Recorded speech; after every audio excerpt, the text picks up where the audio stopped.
penilaian itu terkait dengan sumber belajar atau konten belajar yang kita bisa gunakan, baik media cetak, elektronik, video dan lain-lainnya. Kalau prosesnya itu apa? Jadi kita memberikan sumber belajar kepada siswa itu beragam gitu. Ada yang menurut kebutuhan dan minat belajarnya. Misalnya ada yang suka video, kita berusaha fasilitasi lewat YouTube. Lagi ada akses internet kan itu. Yang suka baca bisa kita fasilitasi dengan sumber bacaan di blog itu. Kalau yang lain-lain dia memanfaatkan sumber perpustakaan, kita persilahkan juga itu. Itu kan pembelajaran yang memerdekakan sekali itu. Itu Bapak Ibu diferensiasi. Kemudian dari sisi prosesnya terkait dengan metode yang Bapak Ibu lakukan, misalnya diskusi kelompok, eksplorasi sendiri dengan permainan, silakan itu dilakukan gitu. Jadi tidak kaku kita hanya menggunakan satu metode dalam pembelajaran. Kemudian di produk juga. Produk itu adalah hasil daripada pekerjaan anak-anak. Tempo hari begini, yang di matematika terutama. Di bahasa Indonesia pernah, puisi itu apa yang dinilai? Dia tampilannya, apa teks puisinya, apa voice-nya, apa videonya. Itu dari diferensiasi produk itu bisa dilakukan dalam bentuk apapun. Yang penting Bapak Ibu siap dengan instrumen penilaiannya. Itu dulu secara umum dulu Bapak Ibu tentang diferensiasi. Jadi dia kirimkan materinya karena ketika dia sampaikan ini satu persatu tidak akan habis ini. Nah ini sebenarnya Bapak Ibu ya cara kita memahami kebutuhan belajar siswa itu seperti apa. Jadi ini dia sudah biasa yang lakukan. Nah, Bapak Ibu juga bisa melakukan ini tapi dengan bantuan Chromebook biasanya. Nah Chromebook itu tempo hari teman yang ikut seminarnya bahwa Chromebook itu memang harus dimaksimalkan di sekolahnya. Kan biasanya dipakai berkelompok itu. Ketika yang dulu juga awal-awal menggunakan ngidupin itu aja anak-anak gimana caranya Pak, kan beda, tidak seperti HP, tidak seperti komputer biasa, dia kan pakai password, masukkan akun belajar itu. Kemudian memberikan pembelajaran yang bermakna bagi siswa. Nah ini Bapak Ibu, anak-anak ketika waktu itu belajar, dia menjawab sebuah tes dengan mencari referensinya di berbagai sumber dia bebas ya, lewat video bisa, dia lewat teks bisa, lewat web maksudnya bisa dia dilakukan itu. Ini disesuaikan dengan kondisi masing-masing Bapak Ibu. Jika tidak ada perangkat teknologinya gimana Pak? Jadi sesuaikan aja dengan situasi dan kondisi di sekolah, apa sekiranya bisa dilakukan gitu. Nah, kenapa teknologi sangat penting itu? Pembelajaran itu sekarang cenderung mengarah ke sana karena tuntutan zaman atau kompetensi pembelajaran di abad 21 itu sekarang mengarahkan ke sana. Kemarin juga teman-teman yang senior bertanya, Pak, saya cenderung kurang paham lah di teknologi gimana gitu. Dia sering membantu teman-teman yang senior di sana, hanya masangin LCD, kemudian nyariin dia video. Yang penting fasilitas internet ada itu dulu, ini sumber belajarnya tuh. Dia terbiasa dia menampilkan media-media di sini ada Bu Desa, ada Pak Martin, ada yang lain-lain lah itu. Bisa melakukan seperti itu. Jadi sekali lagi yang tidak menggurui Bapak Ibu yang sudah lama, yang sudah pengalamannya banyak, yang sudah senior, tentunya sudah terbiasa dan pasti tertantang untuk melakukan ini.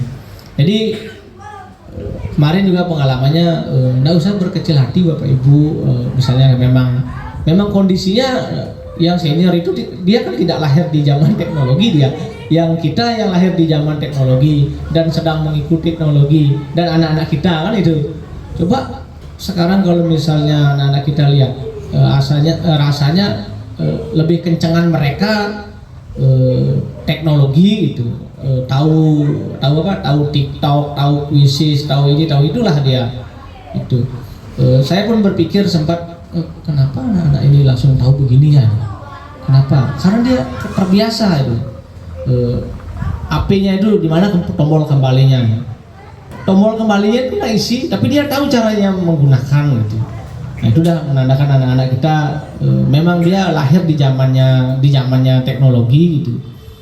Orang-orang tua yang dulu kita ya memang dari sisi kemampuan berteknologi mungkin memang benar itu kurang, tapi pengalamannya kemudian berapa generasi itu sudah dibina, sudah dididik, mungkin sekarang sudah jadi orang dia kan, jadi orang berguna maksudnya kan, semua masih jadi orang tuh, jadi orang lah dia di dunia kerjanya masing-masing gitu. Pengalaman itu yang tidak kita punya.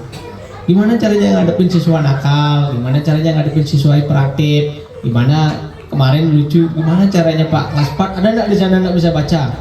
Saya ingin ilmunya Pak, saya nggak punya ilmunya terkait itu gitu. Tak tanya balik gimana Pak caranya, oh mereka yang menjelaskan. Mereka juga bisa berbagi ke kita. Kalau kita ada kasus, misalnya kelas 4 belum bisa baca, di sini kan ada ya, ada juga.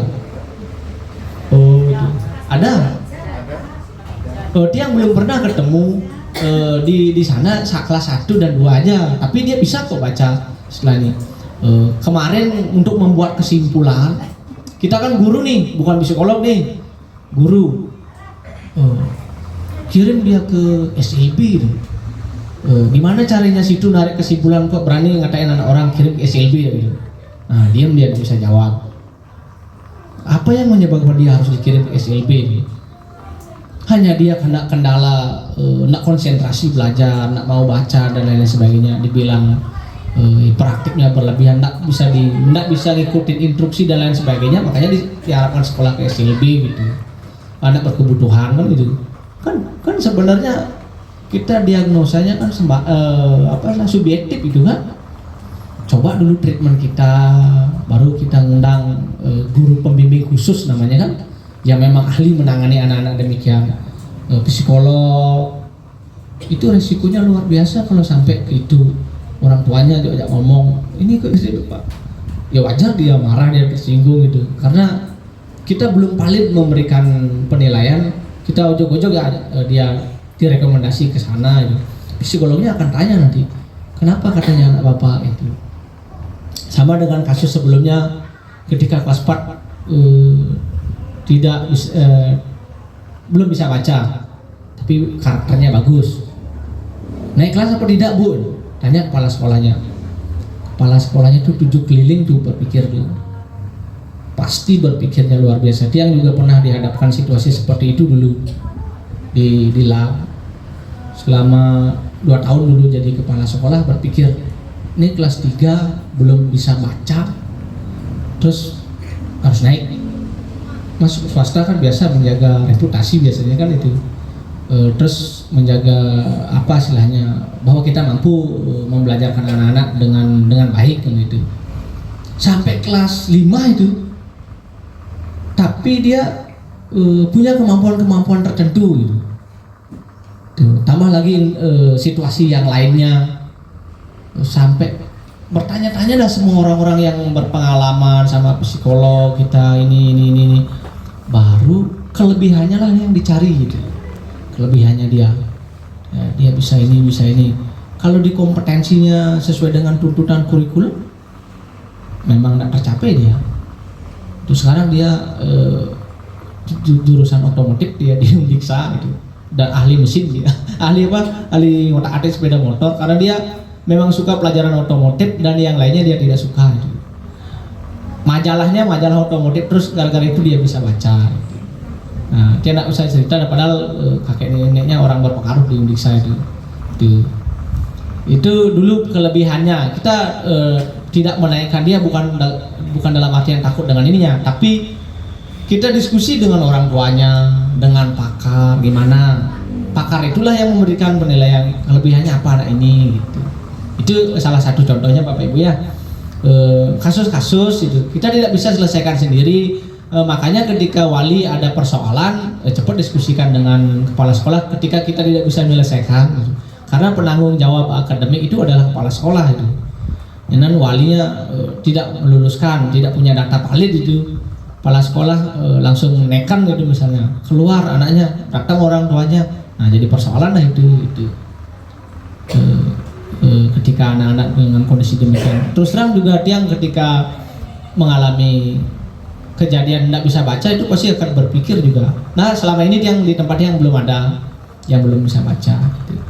Nanti yang situasi yang seperti ini Bapak Ibu bisa bagikan juga ke kita gimana caranya, yang terutama di gugus ya, biar kita juga bisa punya pengalaman gimana caranya nanganin anak-anak ini gitu. Di sekolah tertentu ada yang bahan bakunya memang bagus, dia masuk poles sedikit dia sudah masuk atlet OSN gitu. Sekolah tertentu lagi pakai caranya pangidang kita OSN matematika IPA. Mana cerit-ceritnya ya ada di lingkungan pelari, masuk tuh biasa ngeles sepatu gitu, pasti olahraga kan ya. Terus ada di lingkungan seni misalnya, kayak satu Banyuning yang tahu ada di lingkungan seni. Kalau dia ngotot misalnya di matematika IPA itu misalnya butuh waktu bertahun-tahun dia untuk ke sana gitu. Kalau di lab 3 Banjar Jawa, kenapa matematika IPA ya masih dan dengan yang lain satu Banjar Jawa misalnya, kenapa dia potensial di sana? Ya karena bahan bakunya memang dari sana dia itu terbentuk, tinggal masuk. Dia ngajar di kelas 4, di kelas 3 terus ngajarin yang kelas sebelumnya kelas 2 kencang sekali, memang dasarnya dia gini, bukan gurunya yang pintar gitu. Karena bahan bakunya kita tinggal ngamplas, tinggal ngecat gitu aja. Coba kita dikasih bahan baku yang mahat tuh, dari awal sekali tuh jek singlah atlet dah kita itu, tidak punya atlet OSN dah kita. Makanya setiap sekolah pasti punya ininya masing-masing. Kemarin sini gerak jalan ya, gerak jalan ya. Apa kemarin dapat di sini ya? Apanya? Renang. Oh renang di Tiang juga ada. Nah itu dah artinya setiap sekolah sudah punya potensinya masing-masing gitu. Nah itu Bapak Ibu, ini respon siswa terkait dengan pembelajaran berdiferensiasi. Jadi hasilnya ini anak-anak yang dulunya kurang kemampuannya berkomputer itu cemas itu, takut Pak gimana, bertanyanya itu, perebutan bertanya. Guru punya trik sekarang gimana mendisiplinkan biar disiplin dia bertanya. Ternyata kecemasan berkomputernya kita bisa minimalisir. Dia di kelas 5, Pak Susila gimana anak-anaknya? Saya pakai di ruang lab komputer, dia sudah terbiasa karena dia sudah terlatih gitu pakai komputer. Kemudian memang menumbuhkan literasi digital, dia cari video, cari ini, dia biasa. Coba di kelas 4 ada materi tentang KBBI itu, kasih dah kelompok berkelompok. Betapa senangnya mereka belajar nyari kata-kata KBBI itu, nyari dengan kelompoknya. Dia di sana belajar diskusi, kerjasama, belajar memanfaatkan teknologi. Jadi kan semua berpikir, nah gurunya nyelelengnya di kursi itu hanya mengamati, silakan lakukan gitu. Kita kan fasilitator pembelajaran. Kalau masih terus kita ceramah terus ajarin teori-teorinya, jok payah dah gurunya ngajar seperti itu gitu. Kalau misalnya Bapak Ibu tidak ini di kerumbuk misalnya di teknologi itu, bisa kita gunakan sumber lain, buku misalnya. Tapi kita sudah siapkan strateginya. Soalnya misalnya sudah dituliskan kata-kata KBBI-nya apa gitu. Atau bisa melakukan yang lain Pak. Bisa kan dia membuat kamu sederhana berproyek kan itu. Itu di kurikulum Merdeka kan itu. Ada interaksi, ada P5 yang dikembangkan, ada kerjasama dan lain-lainnya, elemen-elemen itu yang dikembangkan itu. Tidak lagi guru yang terpusat di sini, tapi siswa. Kemudian melatih berpikir kritis dan kreatif. Yang di seni rupa juga ajak menggambar menggunakan kanvas di komputer. Dia sudah terbiasa di seni rupa menggambar, mewarnai. Baru dia coba ajak ke sana, dia di ruang lab gitu, menggambar gini. Atau kalau misalnya Bapak Ibu kan yang lebih tahu ya kondisinya, menggambar di rumahnya masing-masing dengan komputer, baru di print itu. Tapi kasih waktu seminggu atau 2 minggu biasanya. Dia berlatihlah sendiri sama orang tuanya, kasih juga orang tua tanggung jawab untuk mengajari anak-anaknya demikian. Kalau memang ruang lab tidak punya gitu. Dia biar kenal, awalnya dia tidak senang seni karena hanya beberapa kali dia ngajak coba, ternyata teknologi itu ada hubungannya juga dengan seni, lalu dia senang jadinya itu. Pak Kades Capil anaknya itu saya tidak yakin dia akan bisa, tapi dia ketika ada aja gini kan dia memang pintar seni. Terus saya kira tapi pelajaran yang lain dalam tanda kutip kurang cepat gitu ya. Tak ajak di ruang komputer, dia paling bagus karyanya itu, buat animasi, buat gini. Saya sampai terheran-heran, siapa kamu ngajarin? Di rumah otak-atik sendiri. Kok bisa? Karena sering ditinggal mama papa gitu. Oh, ternyata dia belajar mandiri kan itu. Jadi kan itu kelebihan anak itu tersebut kan. Nah, jadi dia mungkin saja itu akan menjadi bekal nantinya di masa depan gitu. Nah itu aja Bapak Ibu yang Tiang bagikan. Nanti yang terakhir mohon izin membagikan lembar kuesioner yang Bapak Ibu akan isi. Kuesionernya itu berisi tentang penilaian terhadap materi yang Tiang sampaikan, kemudian kebutuhan belajar Bapak Ibu untuk ke depan itu seperti apa. Tuh. Nah dalam kesempatan ini masih ada waktu sedikit, mohon izin dulu berdiskusi kaitan dengan pengalaman-pengalaman Ibu, entah itu cerita, entah praktek baik, bisa diskusikan di sini. Kegiatan ini direkam, nanti akan menjadi, yang lupa mohon izin tadi yang sampaikan, nanti akan menjadi bahan refleksi di BGP Provinsi Bali. Kemarin narasumber untuk gelombang 1 sudah dipanggil ya ke BGP merefleksikan terkait dengan praktek-praktek pembelajaran yang berkaitan dengan kurikulum merdeka di sekolahnya masing-masing. Nah silakan Bapak Ibu, dia hanya menginput saran-saran dan pengalaman Bapak Ibu. Boleh topiknya berbeda, tidak harus ini gitu. Karena Bapak Ibu sudah pernah rasanya juga ini dari guru penggerak yang mendiskusikan gitu. PMM itu misalnya P5 itu diskusikan, silakan sepanjang yang bisa menjawab. Kalau nggak bisa yang tangguhkan dulu jawabannya itu. Atau pengalaman Bapak Ibu silakan juga. Yang pengalaman pembelajarannya yang senior biasanya dia strategi menenangkan anak itu yang dia sering amati. Kenapa yang senior itu 1 kali 2 kali aja ngomong dia anak-anak udah siap ya. Saya ngomong sampai 3 kali 4 kali dia enggak gitu. Saya berpikir kayaknya wibawa guru juga berpengaruh gitu. Terus karena seorang keibuannya juga dia sampai begitu berpikir itu, kebapakannya, keibuannya mungkin saja gitu. Tapi dia masih terus belajar juga dari senior tuh. Pas 5 menit motivasi dia ngamati juga. Kalau sudah Ibu A ngambil mic, diam semua. Kalau saya ngambil mic masih dia cerita gitu. Nah. Kata orang-orang sih, karena kamu enggak ada tampang marah gitu, enggak ada tampang galak akan dengan siswa gitu. Ibu itu juga marah. Nah itu dah akibatnya dia kan baru ngambil mic aja udah diam gitu. Artinya dia tuh disiplin gitu. Nah kita berulang kali, anak-anak coba perhatikan, enggak diperhatikan itu. Beberapa ada yang bercanda gitu. Tapi yang teman-teman yang udah berpengalaman memanajemen kelas itu yang salutkan gitu. Sangat acungi jempol. Dia punya trik-trik sendiri bagaimana mengkondusifkan suasana gitu. Jadi itu Bapak Ibu, mohon izin sambil berefleksi nanti. Ada? Pak, masalah apa tadi? Menyusun tujuan pembelajaran. Oh, sehat tadi ya. Itu hanya apa namanya? Spontan saja. Gininya gimana? PMM-nya kita, maksudnya kita lancar itu maksudnya. Nah ada kendala itu. Masih merasa. Ini Pak izin Pak ya nanya. Nggih, silakan diskusi. Terkait dengan judul yang Bapak tadi sampaikan ini Bu, kegiatan ini. Body shaming kok.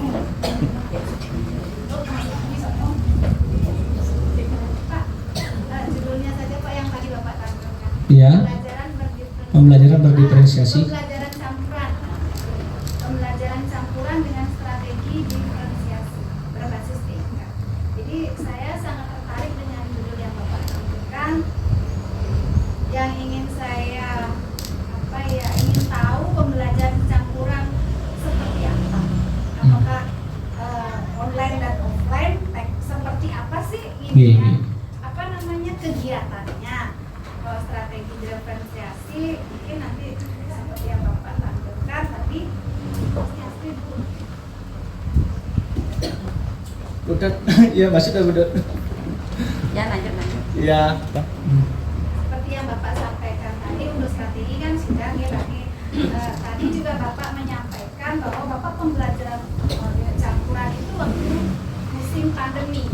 Nah, yang ingin saya tanyakan di sini, pembelajaran campuran di masa sekarang, bagaimana, apakah efektif? Mohon maaf, bukan efektif ya. Apakah Itu bisa dilakukan. dilaksanakan? Terus apa sih kegiatannya? Ya. Itu yang Ya, makasih Bu Dwi. Jadi gini, ya pembelajaran campuran yang dia maksudkan itu ya memang online. Onlinenya itu yang offline kan ngerti kan, maksudnya kan tatap muka di sekolah. Kan tatap muka di sekolah itu pembelajaran langsung. Kalau yang onlinenya itu gimana? Onlinenya itu pertama fasilitas Chromebook itu digunakan di sana kita manajemen dengan LMS. Dengan Google Classroom. Di sana dia punya anak-anak sudah punya grup dia. Kita ngirim dari sini. Di kelompok itu kita kirimin, itu langsung semua bisa lihat dia. Gitu. Misalnya soal atau materi, ya langsung ketik langsung. Setiap kelompok udah punya dia. Itu maksud yang online. Ya. di sekolah berarti ini Pak ya? Bisa di sekolah itu salah satunya. Kemudian fasilitas kedua kita gunakan di ruang lab komputer. Satu kali kita ngirim tautan tes itu. Karena di komputer biasanya setiap anak dapat ya. Tautan tes, dia buka grupnya itu, langsung dia klik langsung bisa jawab soal sendiri. Masing-masing dah itu. Atau di grup Google Classroom HP-nya kalau dia bawa gawai bisa juga. Nah, kemudian yang berikutnya yang dimaksud dengan online berikutnya adalah ketika kita ada murid yang tidak sekolah, kemudian ada materi tambahan yang kita ingin berikan, biar besoknya kita langsung mengelaborasi di sekolah, itu kita mengirimkan tautan video dan materi di Google Classroom.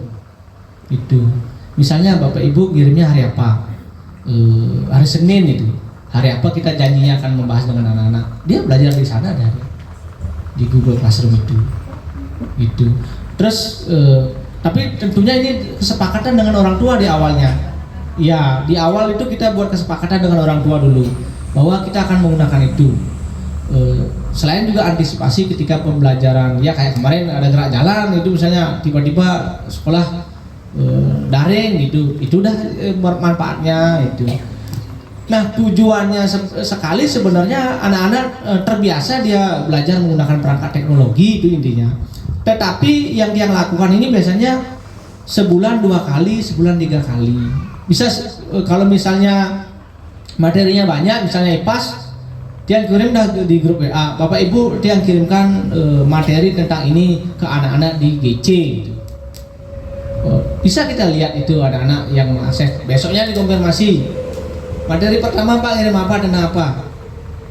Anak-anak pasti akan merespon karena dia belajar dari sana. Itu. Tapi disesuaikan dengan kondisinya Bapak Ibu. Ketika Bapak Ibu atau masyarakat atau orang tuanya memang responsif dengan kemajuan anak-anak, kita bisa melakukan itu. Tapi kalau misalnya kurang, kan kita tidak tahu ini. Makanya disesuaikan dengan kondisinya di sini gitu. Tidak bisa melakukan. Nah, kebetulan di tempat dia itu responsif sekali orang tuanya. Bapak Ibu dia ngirim ini, besoknya ayo video 1 apa yang sudah dipelajari itu. Padahal dia tidak ada ngirim apa-apa di WA. Nggak ada pemberitahuan, tapi dia mengklenting di emailnya biasanya.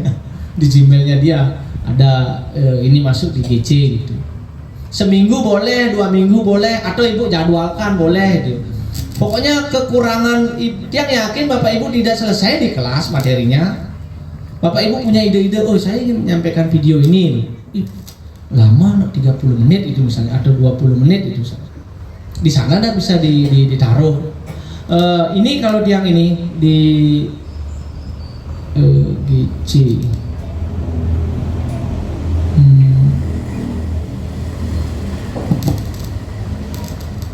Kita isi topiknya. Ini yang baru nih Bapak Ibu ya, yang baru kelas 4. Tiang manajemen seperti LMS lah ini. Tugas kelas.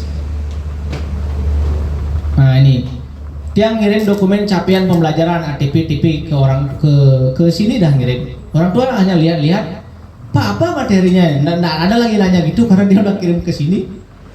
Terus literasi dan numerasi untuk Pak Guyuban apa misalnya P5. Pak ada modulnya? Nggak ada lagi nanya gitu karena sudah di sini yang taruh semua. Seni rupa, PPKN, bahasa Indonesia, matematika, IPAS gitu. Tuh. Misalnya nih dokumen capaian dokumen TP tujuan pembelajaran dia udah kirim di sini. Orang tua merespon dari sini ya. ATP fase B. Nah ini. Ini ada respon orang tua. Ada yang tidak respon tapi dia udah tahu gitu. Iya. Ya GC-nya lancar di tempat dia.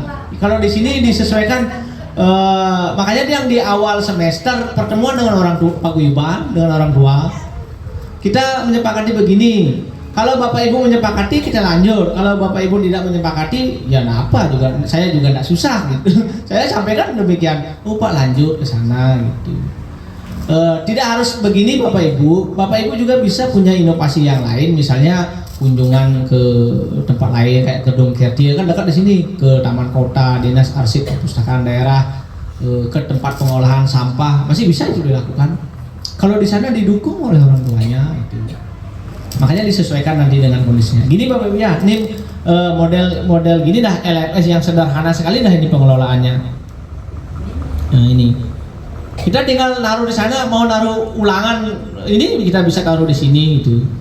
Ini yang bedakan klasifikasi untuk bisa naruh. Misalnya dia ngajar seni rupa kan, seni musik Pak Indra, seni tari Bu Happy. Dia karena ngajar seni rupa di sini aja dia naruh. Itu. Ini yang baru ini, yang lama di email gini kan. Oh sorry. Yang lama di email pribadi tuh. Nah itu Bapak Ibu contohnya. Jadi terkait dengan pertanyaan Bu Dwi yang mohon izin putarkan videonya sedikit ini.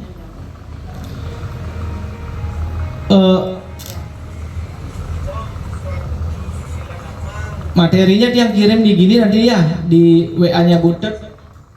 Nanti biar dibagikan ya teman-teman. Biar enggak di sini gitu maksudnya. Nanti ini diputer nih enggak habis lama gitu.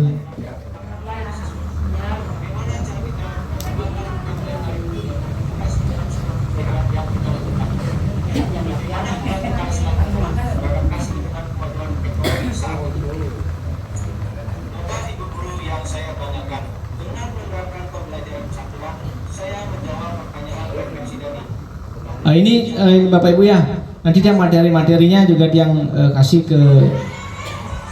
Nah ini dia menjawab kuisis pakai HP.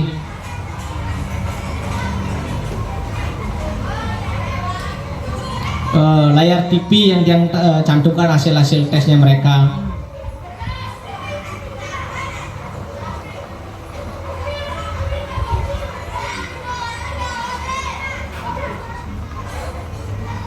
Ya, cuma yang itu saja sampaikan, nanti yang kirimkan materinya ke Butet. Ya, ada lagi PMM-nya gimana tadi? Karena kita juga ini diberikan kesempatan berdiskusi. Kalau memang masih ada kendala di mananya bisa didiskusikan. Kita komunitas belajar yang digugus. Nanti kayak Pak Martin dia ahli memang di media, kita bisa undang kok beliau memang merancang buat media gimana gitu. di gugus tiga kecamatan Buleleng komunitas belajar yang didaftarkan di PMM itu. Kemarin gugus tiganya kan dipanggil ke BGP juga, Pak Indra yang dipanggil kemarin. Komunitas kalau di sekolah Tiang komunitas belajar Tribaja Sakti namanya. Di sini komunitas belajarnya apa misalnya nanti bisa berkegiatan di sini aja dah itu. Apa? Komunitas Pelita Ya bagus dah itu. udah masuk di PMM. Nanti kalau gini, kalau online kegiatannya terdeteksi di sana aktif ini pasti diundang siapa ketuanya? Pak Martin langsung pasti diundang nanti gitu. Capek aja dilihat Pak Martin bisa membagikan materi tentang atau tidak ceramah seperti ini. Misalnya langsung dampingi mereka untuk menuntaskan PMM gitu. Yang penting Bapak Ibu belajar mandiri di rumah, baca, jawab tesnya itu. Orang beda-beda kendalanya. Kemarin jawab tes ada yang belum bisa kan itu. Itu yang kasih tahu gimana caranya. Bu cari di Google coba gini, baca dulu sekali ya. Pendeknya dia baca-baca dulu di Google. Oh ini ada jawabannya di sini ya, gitu. Bisa jawab. Terus berikutnya, ya? Ada yang nggak ada jawaban, biasa dia.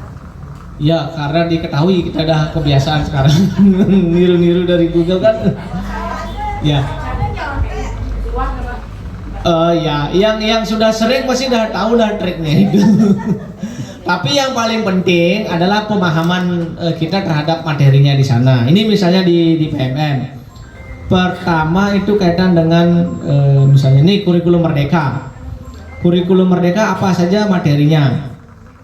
Kan ada nih makna kurikulum dalam pendidikan, pembelajaran versi kurikulum merdeka.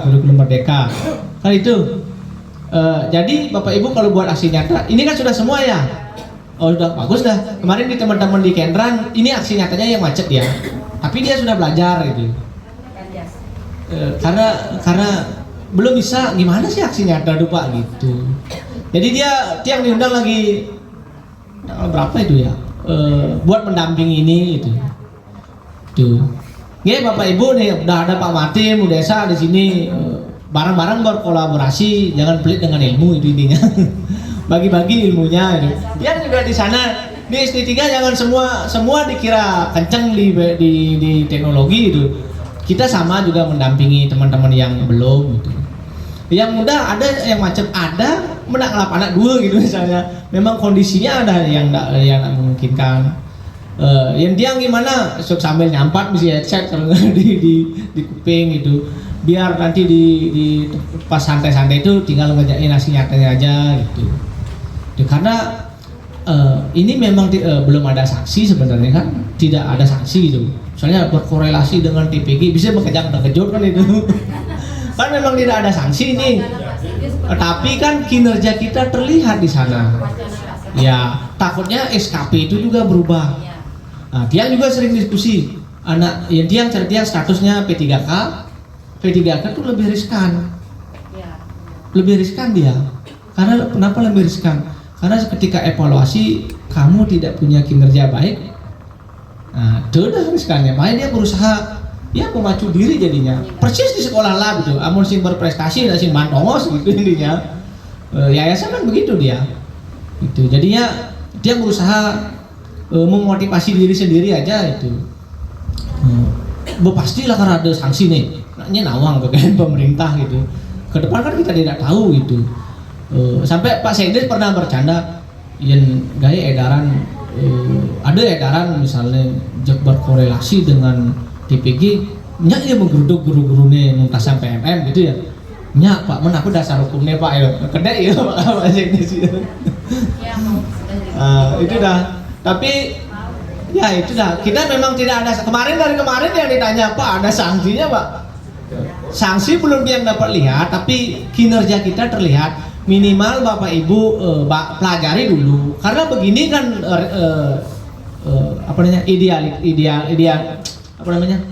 idealnya begini. Bapak Ibu akan berpraktek dengan kurikulum merdeka. Gimana berpraktek kurikulum merdeka sedangkan teorinya tidak kita pelajari gitu. Ibu ngajar kelas 4. TP, ATP gini. P5 gini. Menurut siapa? Kata teman gitu. Ibu bisa bilang bisa, dicek dah di sini. Itu kelihatan dah kita ndak serius mengajar gitu.